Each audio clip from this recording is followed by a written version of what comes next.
Hey, Justin. Hey, Andros. What's up, man? Or is it really Justin? Is it really Justin, or am I talking to just an AI facsimile of Justin Womack from the Marketing Geeks? You never could be too sure these days. I don't know how to prove it one way or the other, but you just got to take my word for it, buddy. This is me. Oh, yeah. But who knows anymore? I mean, it is another week, and there is more AI news than I can shake a stick at. And believe me, you've never seen me shake a stick, but when I shake that stick, I can shake a lot of things. Oh, man. With that stick can shake all over the place, man, when I shake my stick. So you paint quite a picture. Wow. Yeah. Thank you for that. For our listeners, they're loving every minute of that. Absolutely. But the real question is, am I really shaking a stick, or is it just a video of me shaking a stick that was generated by AI? Exactly. I guess we'll never know. How can you ever know what's real and what's not real these days? You just can't. Well, I guess you'll have to take my word for it that I am real. So, ladies and gentlemen, I am the real Andros Sturgeon.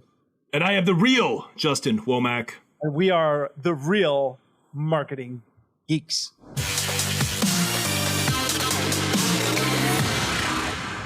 Marketing Geeks.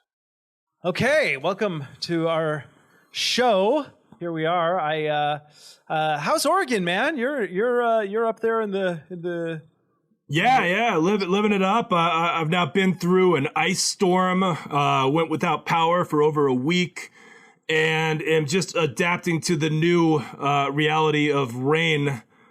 It's like the reverse of California, where it rains like 3 times a year in California. Well, in Oregon, it rains every day except for about 3 times a year. So I'm having to adapt to that kind of new reality. But, I'm making it slowly but surely. It's a tough one. I spent a decade there. And then when I came here to the Netherlands, first of all, when I left Oregon, I was like, if I spend one more winter there, I'm going to kill somebody. And and so I left for sunnier pastures, and I was down back in California for a little bit. That's when you and I met and did a bunch of work together. But then here I am back in the Netherlands, where it is almost the exact same climate. So, in fact, there's a huge windstorm right now, code orange, as they say, or code oranje, as the Dutch like to call it. But so let's enjoy these winters while we can, because soon it's just gonna. This is it's already spring here, man. It's like the middle of February. We should be like actually sledding, and we have this warm windstorm, and the spring flowers are already coming up like 6 weeks early. It's a little bizarro and kind of frightening. But it's also a little crazy how quickly the years go as you get older. I mean, we're already, a sixth of the way through 2024. I mean, we're almost 2 months through it, and I feel like we're just getting started.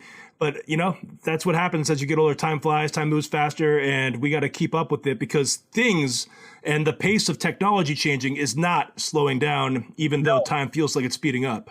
No, in fact, literally since the last time we did our show, which was just a few weeks ago, there's been another breakthrough with AI. And this time it is OpenAI's video platform called Sora. Now, I'm sure our 7 listeners, has probably seen some of these videos. If not, you can just head over to the OpenAI YouTube channel. They're posting videos on a regular basis. And it is uncanny. I mean, do you remember when the first images, like the AI images, were coming out and they looked a little wonky, and you could kind of tell the fingers were all strange? And now, just 1 year later, they are frighteningly good. And they are absolutely frighteningly good. They're super hyper realistic. And now even the hands are starting to look like hands now. They're getting the right number of fingers on hands. I mean, that's incredible. That's right. And now Sora has upped the game. And it's kind of interesting, because now there's this pissing contest between Google and OpenAI. So Google initially were not going to release their AI. And then OpenAI, which is backed in part by Microsoft, they released their public version for free. So Google, originally their AI was called Bard. and now they have changed the branding to Gemini, and I've used both of them. I'm still partial to OpenAI, but what was interesting was that they Google made this big announcement, and they said, "Okay, here's Gemini. It's going to be the next thing, and now we're going to start doing images."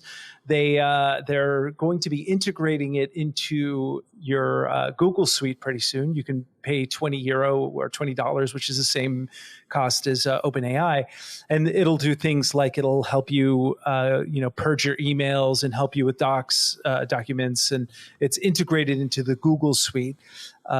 So that's helps with with being productive. But and then they said, well, now we got images, and then like the very next day, OpenAI was like, yes, but now we got video, and the videos they produced are uncanny. Now, there's a caveat to all of this, which is the platform, the Sora platform, is not available to anybody. So, of course, the images that we're seeing are like super dope, right? But is that because how much training did that take? How much regeneration?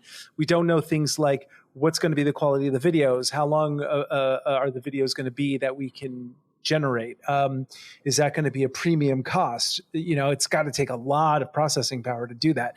Well, let me say that it looks like from the samples that we've seen, the demos, that they're going to be short. You're going to get like 5 to 10 second videos from your text prompt, which is really quite amazing. And the demos that they put out are incredibly accurate to what's being asked of them.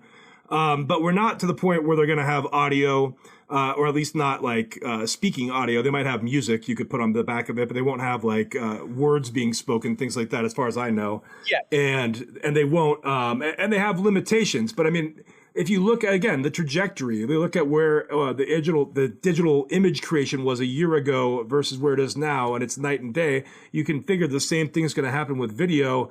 And a year from now, in February 2025, we're going to be looking at videos that are probably 1 to 5 minutes in length, and it'll continue to grow from there, that are quite accurate, quite impressive. And soon, this is going to threaten a lot of animation jobs. I think first and foremost, it's going to change the way YouTubers are looking at creating YouTube content.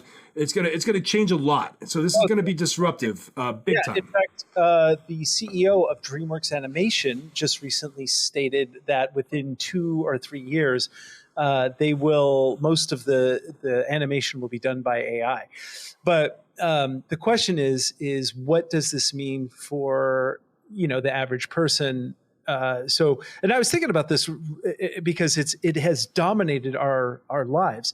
It is exactly 1 year ago, that I first heard about ChatGPT, and it was like, oh, what's this thing? And tried it out, and it was still hallucinating quite a bit.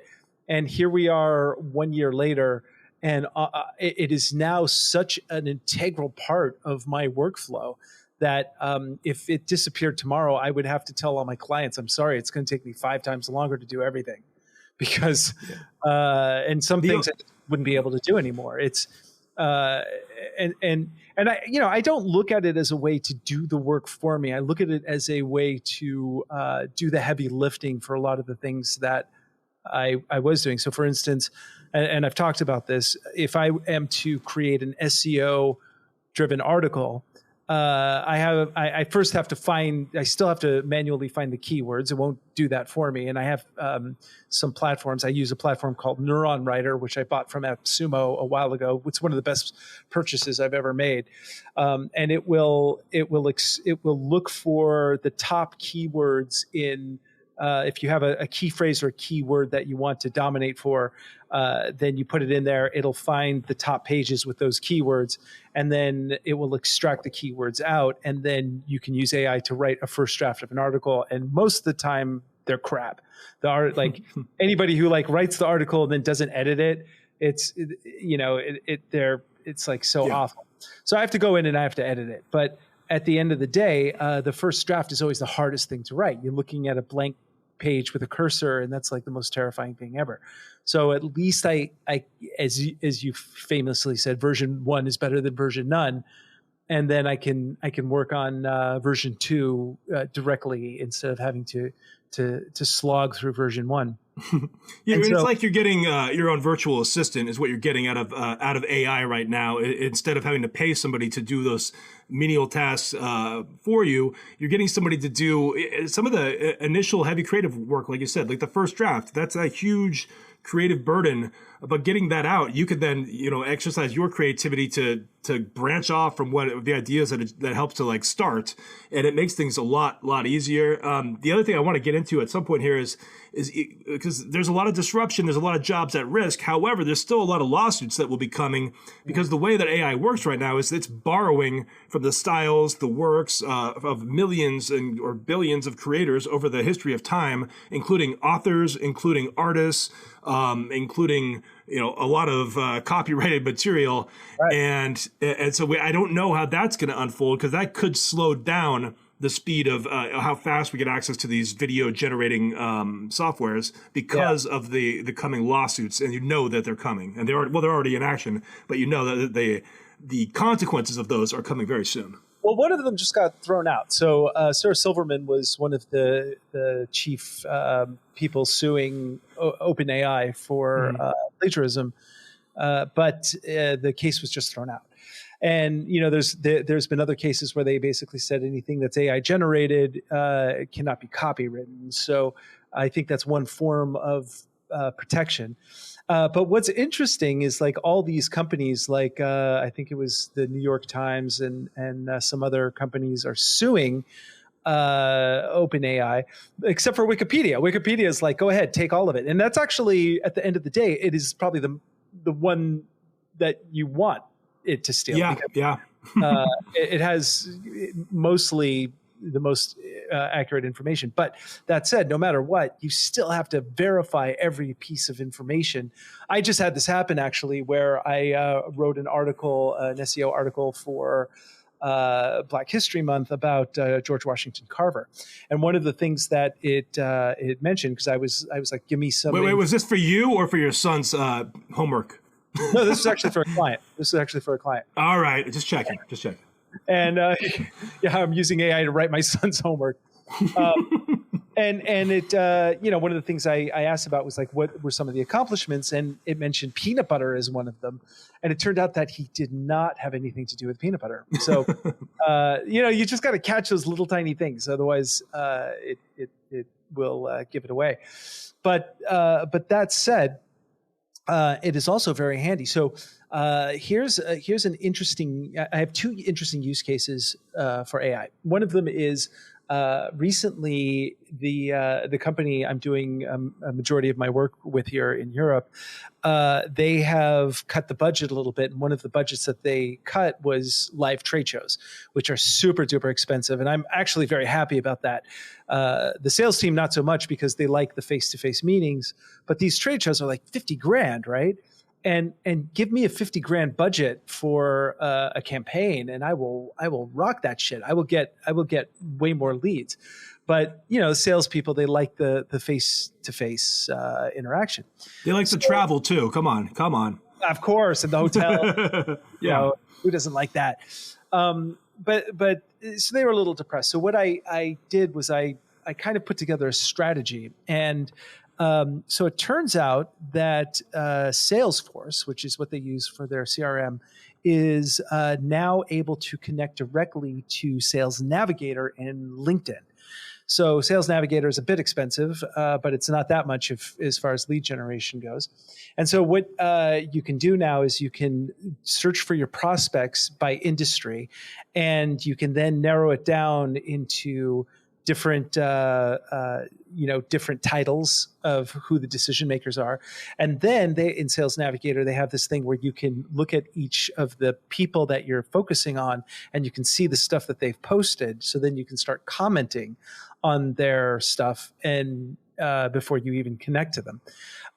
But the magic comes in where what I explained to them is that once they find a prospect that looks pretty good, they can use ChatGPT-4 to research who that person is, because a lot of public-facing people, especially C-level, they have a lot of public information.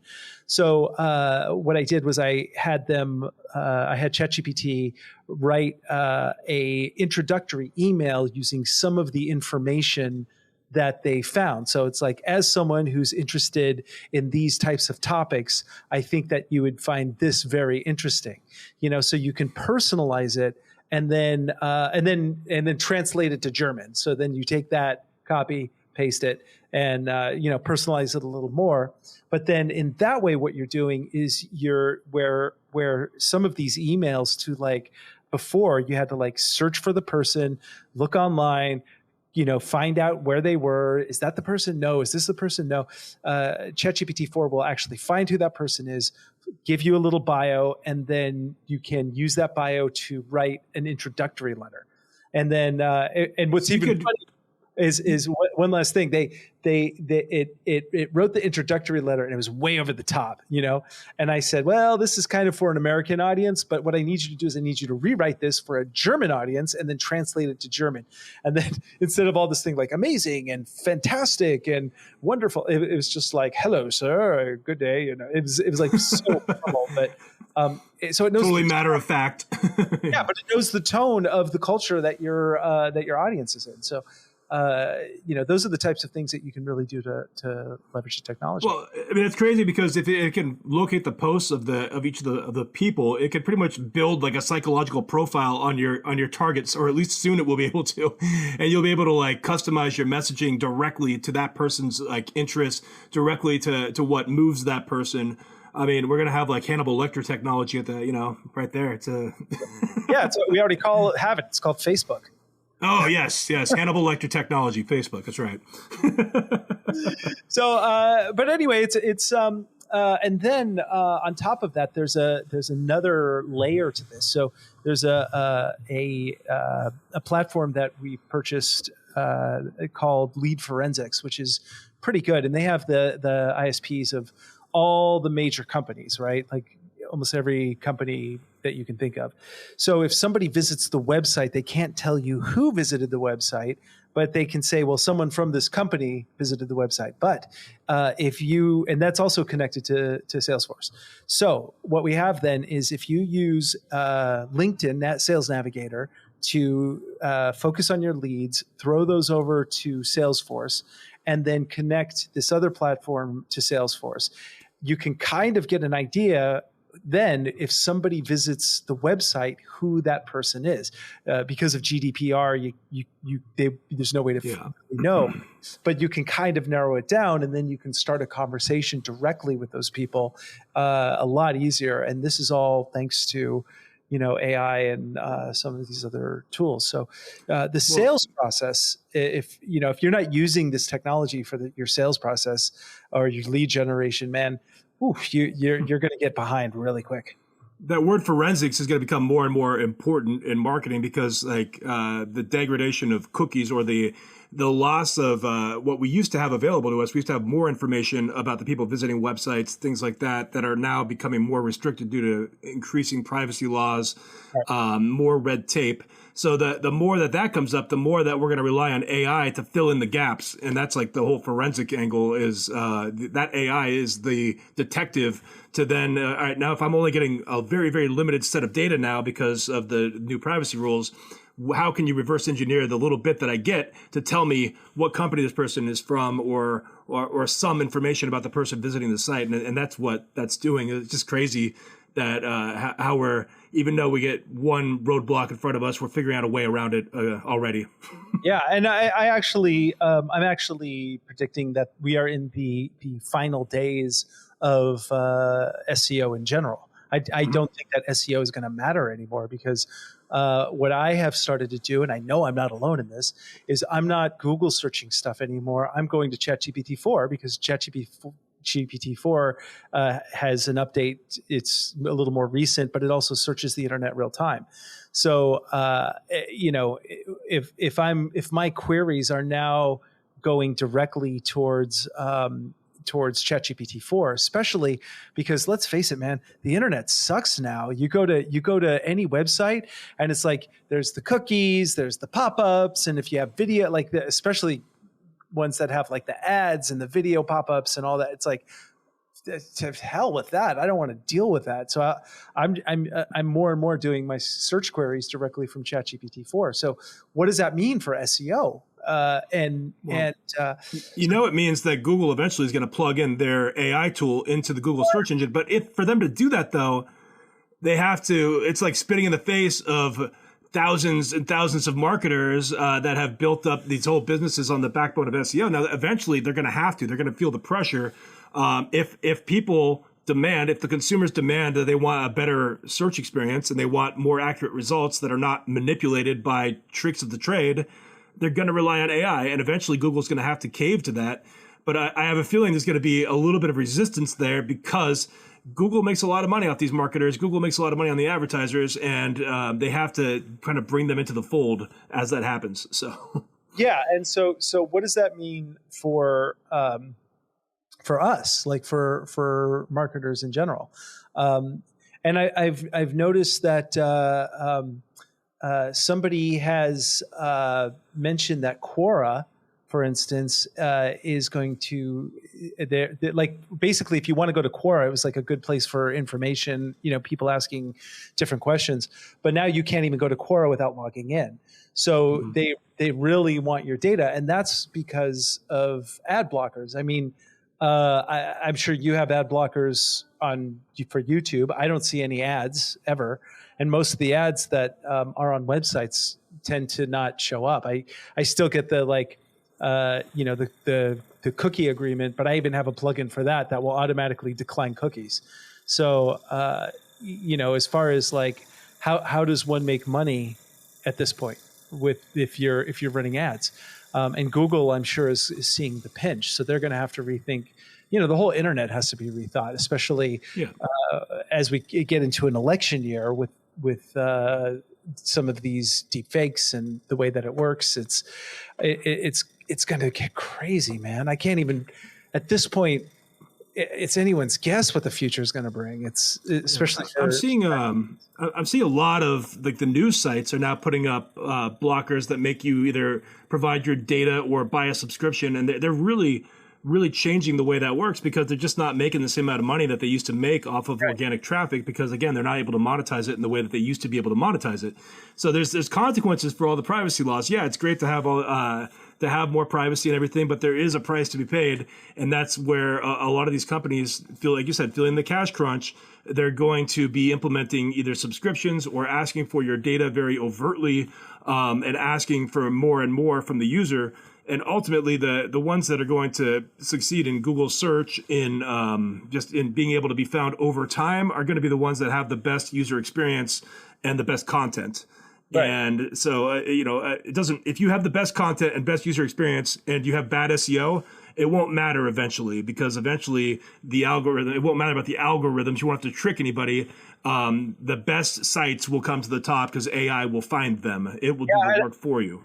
I hate to break it to you, but it's not going to be the best sites. It's going to be the ones with the most money. So the biggest sites, the ones that, the smaller sites, even if you have the best content on a small site, it's not going to rise to the top. It's going to get more pay to play. And so there's a darker side to AI that, I the other day I was like staring at the ceiling at 3 a.m. and in a cold sweat when I suddenly realized, like, who are the people that own all the AI that we're starting to use? It's Meta, it's Microsoft, it's Google, it's Elon Musk, and very familiar faces, right?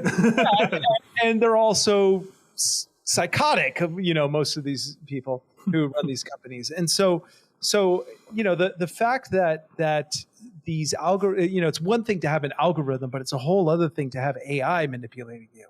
And I've seen people literally posting things like someone posted a legit picture of Donald Trump saving kittens from a hurricane. And they were just like, you'll never see Obama or Biden doing this. It's like, really, you think that fat fucker like actually rescued? Like, come on. And the fact that people are not able, I mean, it's bad enough that people can't discern fact from bullshit, you know, and it's a whole other thing when you can create really convincing bullshit that people are just buying into, and people are not willing to do the research, and especially with journalism kind of dying, and now you can just make up anything out of full cloth. There's this part of me that's like, oh my God, this is the most exciting, interesting technology that I've ever experienced, hands down. And on the other hand, I'm like, we're just doomed, aren't we? This is like, yeah. That's we're in trouble, man. I mean, like, let's go to some of those deep fakes that we've seen recently. George Carlin. There was a whole comedy set that was released of George Carlin just like a month ago or something that was uncanny. It sounds just like him in his kind of style of humor, where he's talking about how he's dead now and like making jokes. And now that's also in court, I believe. I don't know if it got thrown out or what. It turns out that still the actual routine was written by a person, and it wasn't bad. I have to admit, it wasn't bad. The voice was AI generated, but and I actually asked ChatGPT to write a George Carlin monologue, and it was absolutely atrocious. It was really, really awful. And I do believe, and I sincerely believe this, that there is this component that AI will never be able to capture, and that is the human element. There's even with like, when I look at an AI generated image, I kind of know right away it's AI generated. There's something about it that just, that uncanny valley. And every time I read something, and this is one of the reasons that I'm able to edit AI written material so well, is because there's certain phrases and certain things that I'm just like, oh, that sounds like AI. So those are the things that I rewrite. You know, the perfect example of that is, I don't know if you've seen this video that's floating on the internet, but Mark Zuckerberg attended a recent UFC event, and he was, because he's gotten into jiu-jitsu, he was cornering one of the fighters, meaning he was like in the coaching circle of the fighters. Yeah. And so he enters the ring with everybody, and there's a video like filming him, and he's the most awkward looking like person I've ever seen in my life. And so you're talking about how the lack of the human elements. Well, if you want to see the lack of the human element, look at the AI Mark Zuckerberg, which is not even AI, but like I kind of think he is AI, to be honest. Just look at Mark Zuckerberg. That's what I'm saying. It's really him. This is actually really him. He just is so awkward. It looks like it's AI, but apparently it's not. It's actually him. But it's like, it's so funny because he like has no idea what to be doing. He's like bobbing to music that's not even playing. It's like just hilarious. I will go to my grave convinced that Mark Zuckerberg is an android alien, and he has been sent here to destroy the human race with his awful machine. And you can't convince me otherwise. They did. He's done a really good job, real quick. He's done a really good job of like hiding himself in the background for the last like year or two, because Elon Musk kind of took over his spotlight. But I mean, so he's been like, all he's done is stay quiet, and his reputation has improved. But I mean, every now and then he creeps out, and you see, and you're just like, oh yeah, he's still the same. I know. Well, I really wanted that cage match to happen between him and Elon Musk, because I mean, what a world when I'm actually rooting for Mark Zuckerberg, just because he's going to kick Elon Musk's ass, but and this is the problem, like, so you have a guy like Musk, and we rely on our space advancements with this guy, and he's insane. He's and the way he's manipulating even the Ukraine war with providing Starlink to the Russians and shutting it off at certain moments. They even Navalny's widow, Alexander Navalny, who the Russian politician who was just murdered by the Kremlin. She had her Twitter profile shut down temporarily. Yeah. Yep. And it's like the problem with our world right now is that it's not prepared to deal with people that have that much money and power. We just don't. We can't. I mean, look at what's happening with Donald Trump. And let's make no mistake. I have read the 91 indictments. I have read the court case. I follow that thing, daily, because I want to see the evidence for myself. That guy's as guilty as sin. And there's no. But the thing is that one of the guys, his friends from Shark Tank, I forget Kevin O'Leary. Yeah, Kevin O'Leary. He's like, oh, this is terrible. This is just how business is done in New York. It's like, really? That's how business is done in New York? It's just the justice system isn't set up to deal with people who just rob the system blind and have that much power and sway. So and now they have AI algorithms. But on the flip side of that, the good news, I think, is that there's also a way to use this technology to bring people together and develop new ways of going about business that are going to be that can set things right. And I don't know where all of that's going to fall on, but the next few years are going to be quite interesting. Well, speaking of Elon Musk, that's a good segue into the Neuralink story that came out recently, because we have been talking a little bit about how they were entering human trials for Neuralink, the world's first brain chip to be inserted into somebody's skull and layered on top of the brain. And so that has been done. The first patient has occurred. And so far from the stories we're reading, where Elon Musk's quote about the guy is that he's doing, quote, okay, and that he's able to move a mouse with his brain.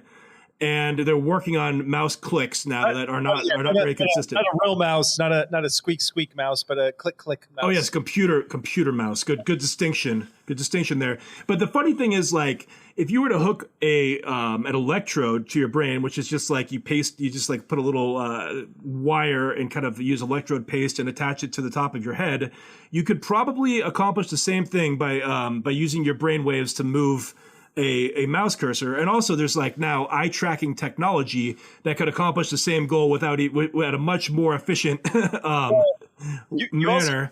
You also know who the source was for that moving a mouse cursor with your brain story. You know who the source was? Was Elon himself? Yeah.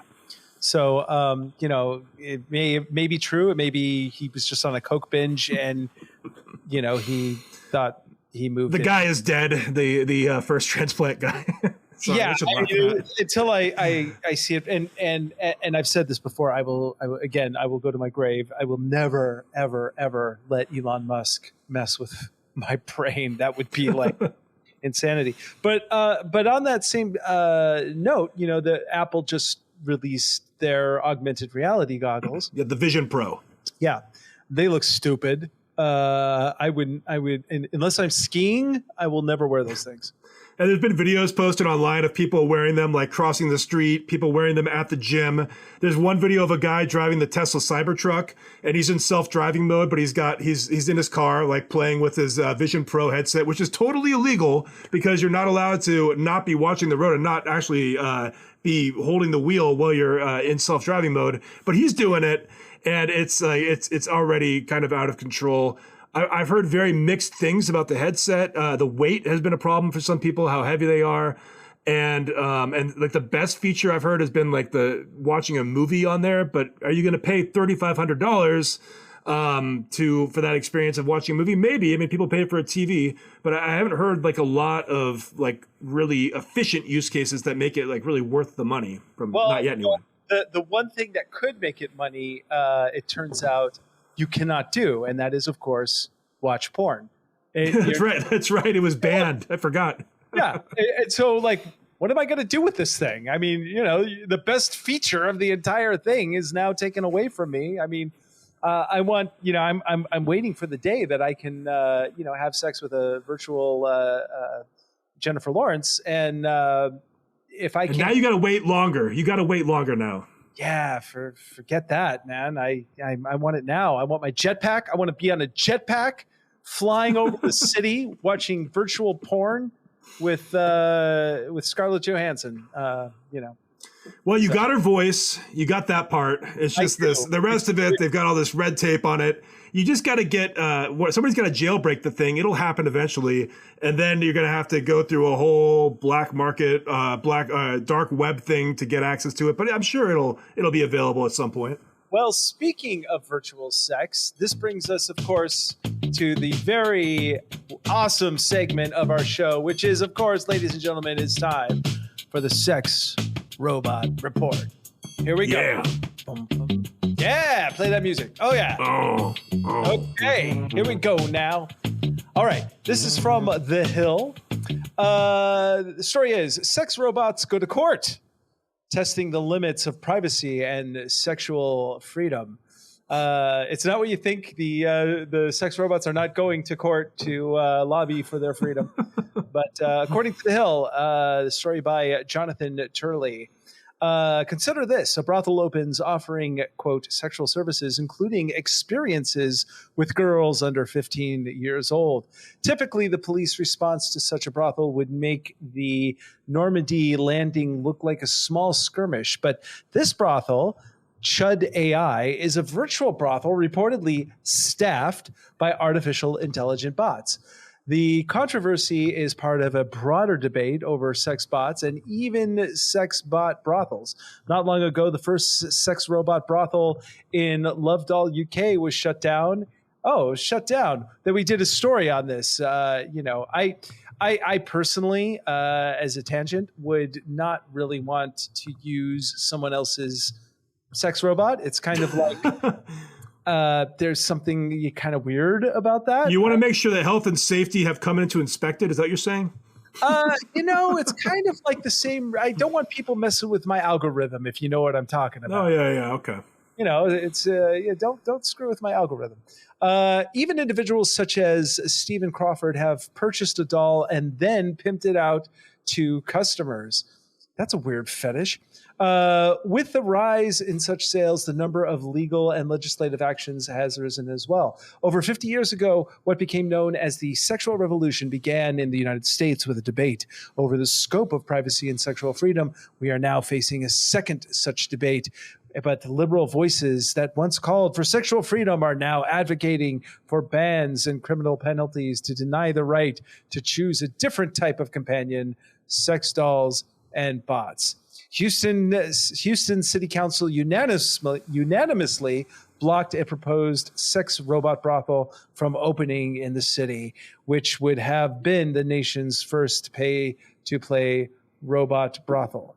So, pay to play. It goes on and on, but it comes down to this question: if I went to a sex robot brothel and I wanted a child-sized robot. I mean, I wouldn't. Why would I do that? That's ridiculous. But there's some lunatic out there that would. I don't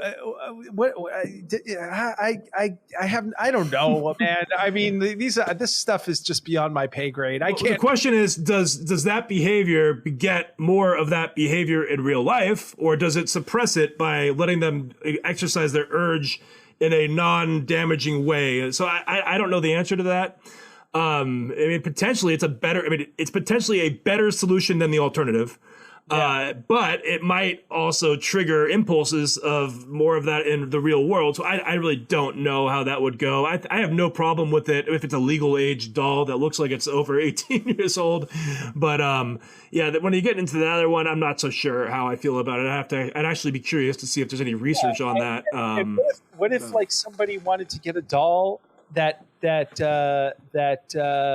refused consent, And somebody wanted to get that doll. So you said somebody wanted it. Get the doll, and the whole thing with the doll is that it doesn't consent, and but you get to. Oh, I see. Have your way with the doll. It's like, man, we live in. What happened to like when we were kids and we just fucking played Nintendo? I mean, like none of these questions I had to deal with. Like the worst thing that happened when I was a kid was like, Adam Rich from 8 is Enough went to my school and he was a pot smoker and it was like a scandal, I don't even know who that is, but yeah, there was a show called 8 is Enough and whatever. that happened. Anyway, the point is that there are these moral questions that we now have to deal with that are really wild, and I would love to. If one of our 7 listeners is like a sex therapist of some sort and deals with these kind of issues, I'd love to get your take on this, because I don't know. Do a whole episode on the psychology behind this and the moral and ethical implications. Yeah, exactly. Our kids could literally be dating AIs in the next few years, and there have been articles that have come out just recently about how more and more people who are using just the ChatGPT app that we demonstrated on this show in our last episode, who are becoming attached. So they are becoming a bit of emotionally attached, and this is like pretty first generation, or not first, but second generation stuff going on right now. We're just scratching the surface of how intimately engrossing one of these AI bots can be. So if people are getting attached now, then absolutely what happened in the movie Her is going to become a reality. It's just to what extent will that reality be? Will that affect everybody, or will that affect only a certain section of people? I don't know. Nikolai Tesla fell in love with a pigeon. So what do you want? He's a bit of an eccentric, though. I mean, come on. That dude invented like everything. Of course he's going to be a weird dude. Yeah. And if you guys, I don't know if you've seen The Prestige, which is Hugh Jackman. Great movie. And of course you have David Bowie playing Nikolai Tesla. It's like, you can't get better than that. It's a bit of fantasy in there. It's not exactly a documentary, but great movie. So speaking of movies, on to our final segment. Marvel has come out, and they said that they are retooling the whole MCU, which they have to now that the Kang dynasty is now imploded. Jonathan Majors, of course, he has been relegated to do no budget films, along with other fine luminaries such as people that have been completely canceled. So and plus these new Marvel movies, they absolutely suck. They just suck. They're bad. They're really terrible. And at the same time, Madam Web came out, and Madam Web is it's Sony's attempt to do a non-Spider-Man movie, and they already have the Craig and the Hunter in the can, and that looks absolutely atrocious. So. These movies are not cheap. They're like $100 million. And so $150 million. These things are absolutely not making money anymore. The stories are terrible. And they don't know what to do with them. So it's going to be interesting to see what happens, especially as more AI generated imagery becomes part of the mainstay of some of these films. I think my prediction is that Deadpool 3 will do very, very well. Yeah. But is the new DC universe going to do next year? Well? Oh, yeah. I don't know yet. I'm leaning towards no. I don't think it will do well, but I'm not. I mean, we'll have to wait till we get at least like a preview of the new Superman movie that comes out next year, not this year. And it's James Gunn. People like James Gunn. It's got a chance, but I'm leaning towards it's not going to do well. I think it's going to implode quickly. Of course. But the new Madam Web, though, is quite an interesting story because it made like 20 or 30 million worldwide in its opening weekend, which is just awful. I mean, just terrible. And it cost over $100 million to make. I don't remember the exact number, but it's going to lose. It would need at least 300, 400 to make a little bit of money. It's not going to make that. And no. And from what everyone has said, I won't even waste my time with it. But apparently, like, the script is awful, and there's nothing to it. The movie, I mean, it's just like, and I don't know if you saw the Dakota Johnson interviews that she did for the show, for the movie, but she looks so disinterested and like almost embarrassed by the movie. It's just funny. It's funny to watch because you could just tell. Somebody asked her to name like the Tom Holland Spider-Man movie titles, and she couldn't name any of them. I mean, she just has no interest in superheroes, and it kind of, I think, reflects on the general how that movie is coming across, to put it that way. Yeah, but I think it's not just Madam Web. I think that there's talking 20 years that we've been in superhero movies. And there's genres that rise and fall. There was the Westerns, there was, the gritty cop dramas in the 70s. There was, the Italian mafia movies. There's these swings that go back and forth. And then of course we had all the Harry Potters and magic and fantasy and Lord of the Rings, and that whole era. And then there was the superhero era. And now people are it's also going to the movies is fucking expensive. It's like, once I take, my family to the movies, buy popcorn, that's a year of streaming, right? Yeah. So I actually just recently bought a triple laser projector that I'm getting a wall that I'm converting part of my house into a home theater, because I love the movie going experience. There's a lot of movies I want to show my son, but I don't want to go to the movies anymore. People know how to behave here in the Netherlands more than other places. But it's not so bad anymore because not that many people go to the theaters anymore, so you don't have to deal with that as much when you're there. Now, let me say about superhero genre real quick is that the genre died about 2 years ago. We saw the first failed year last year was the first kind of loss of money year for the studios. And then this year is the residual damage of the genre having been dead for 2 years now, where it's just in pieces right now. Maybe Deadpool revives that a little bit because it's unique from the other titles. Yeah. But superhero fatigue is absolutely real, but they're also dropping the worst of the worst on us right now too. Out of that whole 20-year run, these are some of the worst movies to come out of that too. So it's low effort, and we've seen everything. We've seen every story. How many more variants of these stories can you actually? Yeah, I never thought that we'd get an Ant-Man movie. I thought Ant-Man was a character. I'd never heard of him really. I never thought it would actually turn into a movie. We got 3 of them, and they were pretty good. Yeah. So, okay. Well, I didn't see the last one, but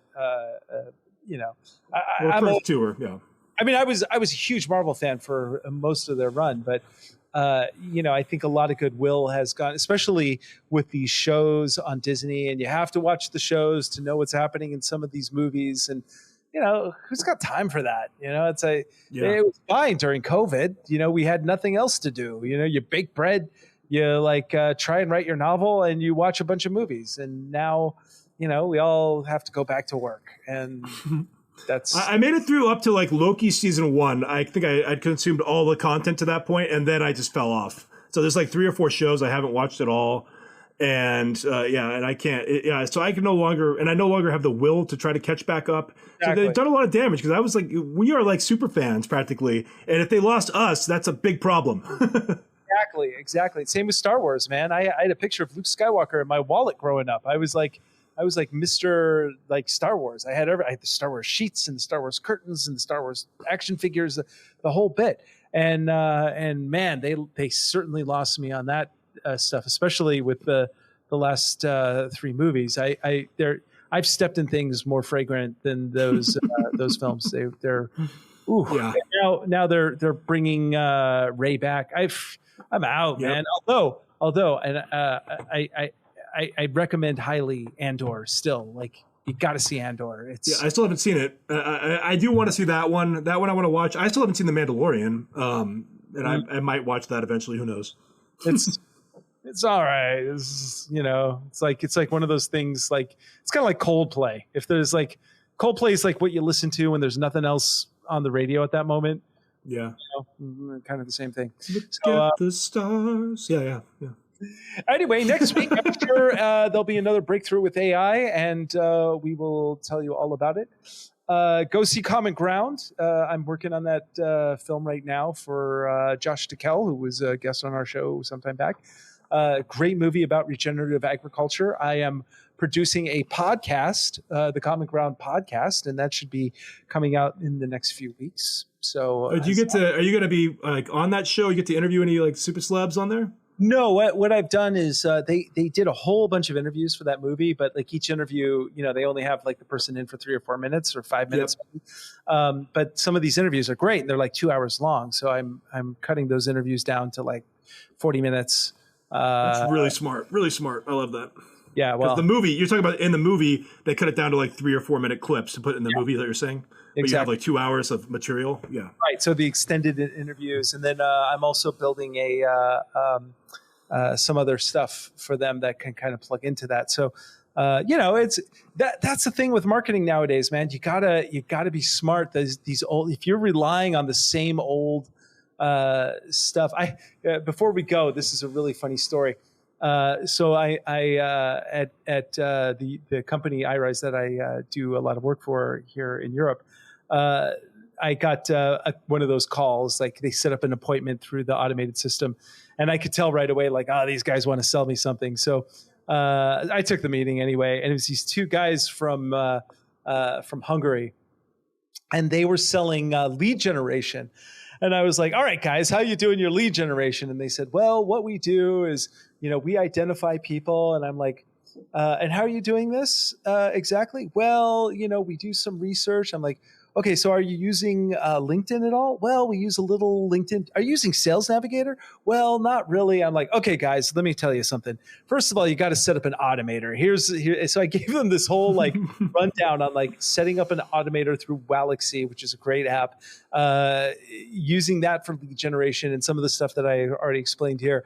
And at the end of it, there was just this silence. They're like, oh my God, we had no idea that you could do all this stuff. I'm like, yeah, that's what you should be doing. You should be using this technology, and you can sell this, this, and this as an extra service.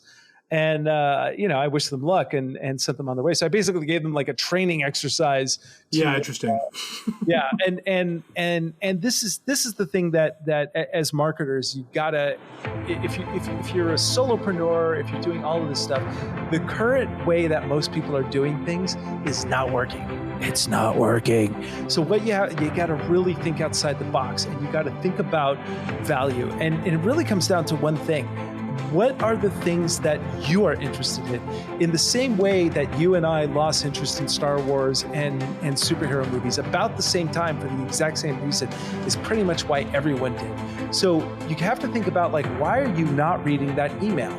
In the email marketing campaign, what are the ones that you look forward to? What are the pieces of content that you stop for? How are you searching for things nowadays? And if you notice your patterns changing, guaranteed your clients are also changing their patterns too. So you got to rise above that, and the sooner that you do that, because most people are not changing their tactics and they're floundering. But think about how you can change your tactics, and you'll be successful. And that's all there is to it. Wise words, Andros. Thank you very much. Got my book. Ladies and gentlemen, with that, I'm Andros Sturgeon. And I'm Justin Womack. And we are the Marketing Geeks, and we are out. Stay classy. Marketing Geeks, come on, bring your friends. We'll learn marketing from distant lands. Andros Sturgeon and Justin Womack, the fun will never end. It's Marketing Geeks. Marketing Geeks.